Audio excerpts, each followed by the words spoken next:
Now moving on to dehydrated things. This was my dehydrator. It is a Nesco brand. I bought this at Bed Bath & Beyond because they always give you coupons. Like you can get a 20% off coupon online.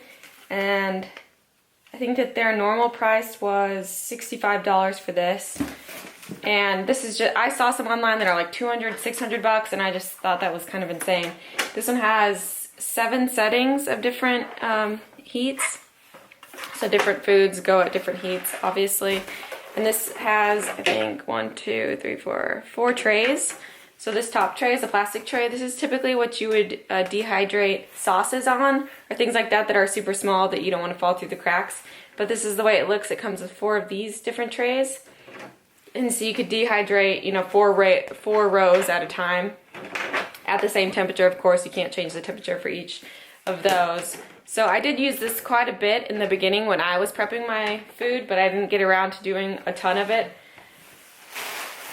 And a lot of the things that I liked, I actually kept some of the stuff in the fridge so I could show you guys. Spinach was one of my favorite things to dehydrate. It still looks really fresh. I would put this in my mac and cheese, any of my pasta sides, things like that, just for some extra protein. These are what green peppers look like dehydrated. They get really, really small. Corn. And let's see, these are green beans dehydrated, and these are black beans. I really liked, my favorite things to dehydrate were probably the spinach and garbanzo beans. And these are just, I would just buy them in cans, like any kind of beans, the green beans, garbanzo beans, black beans, and I would just drain them and then throw them out along the tray. And then I'd look up the appropriate temperatures to dehydrate them on.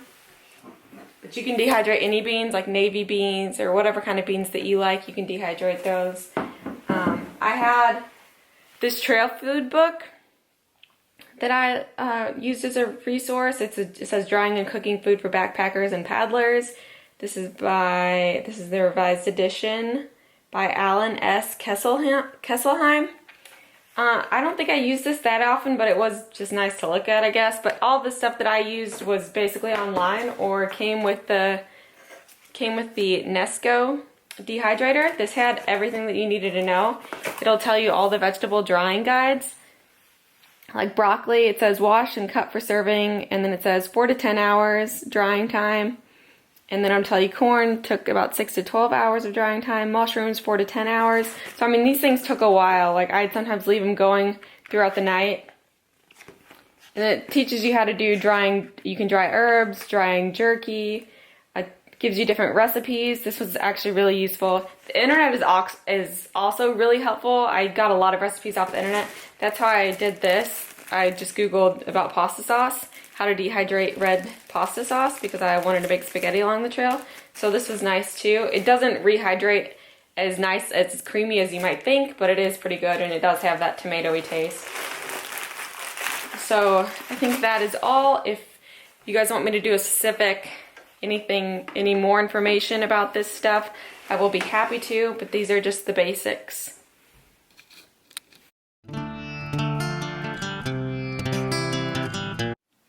So the other aspect of resupplying are these resupply boxes that I've mentioned in a previous video, but I think I got the prices, or I did get the price wrong for this year. They've gone up actually $4 since last year. These large flat rate boxes that I get from the post office are now $18.95 to ship, and that's just a flat rate, so you can put as much weight in it. It doesn't really matter how much it weighs. These are what my family always sent me. They're a pretty decent size. You always have to ship priority mail if you're shipping it to a post office. And sometimes I guess it might be cheaper if you live in California, you're not sending that much stuff and it's not as heavy, just to send it. It doesn't have to be a flat rate, but that's just up to you. Look into that. So specifically what you write on the actual box is you would just write the person who you're sending it to, or your name, write general delivery, and then the city, state, and zip code, and then this will go to the post office. If you're shipping it to obviously to a general store or something like that, then you put the store and things like that. The only other instructions that you have as a PCT hiker is to write on it, like I've said before, please hold for PCT hiker with your estimated ETA. And that's what you write. They also recommend that you kind of decorate these boxes to make them a little bit more unique for the people that are accepting the packages and helping you find them. So when you get to a post office, you're gonna have to give them your ID, and then they're gonna have to go in the back and find your box. I saw lots of people with different colored duct tape, smiley faces, things like that. My dad sent me my boxes. He wasn't really into that girly stuff, so he always just sent them exactly like this. There was never anything fancy on them, and I never lost a box. But let's get into what I actually would put in here, or my normal items that I would always have. First of all, I always ask my family to send me extra Ziploc bags because that's how I packaged my food, as you guys have seen. So I was always looking for new ones when I got holes in the other ones. And then extra sunscreen if I needed it, extra hand sanitizer. Although when I got into towns, I would just go to the hiker boxes, and if they usually have big sunscreens and big hand sanitizers, I would just try to refill mine because I had 2 bottles that I really liked. Any refill of medication or vitamins that I needed, I would have them send. And any Band-Aids that I needed, any new ones, because I didn't carry that many. And then I would also, at the beginning, I used wet wipes every day, so I would have them send me wet wipes, either like this, or eventually they got smart and they just bought a big package and they would just put 10 or 12 in a Ziploc for me, so I appreciated that. Q-tips, I loved when they sent me Q-tips because it just feels really nice to have clean ears, and you don't really have clean ears out on the trail, and you're not about to go buy a 200 count package of Q-tips or Band-Aids or wet wipes or any of those things, so that's why it's nice to have these sent for you.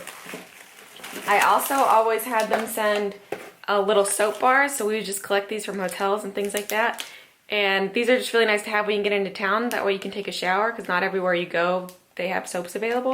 And then they'd also just send me a little shampoo and conditioner, a little 1-use or 2-use things. And sometimes I might even break this in half and use it that one day and then carry it to the next resupply point if I wasn't getting a package there. And same thing with the shampoos and conditioners. I would also put in here a toothpaste, little thing of toothpaste if I needed it, or a little toothbrush, batteries, fuel. I'm not sure that those things are allowed to be shipped. Somebody told me that they weren't. I'm not sure, but we were able to ship them anyway. Like I said, any medications, toilet paper as well, they sent it to me. So they would just get a roll from the house and wrap it around a pencil several times, and then they would just stick that in the box, and that's what I would use, because I don't want to go out and buy these big rolls, or I mean, when I didn't have to go out and buy the big rolls, I didn't want to. So that's typically all that I would have in here, plus all of my food, snacks, things like that, and then they would just tape it up and ship it to me, and this is how I would receive my package.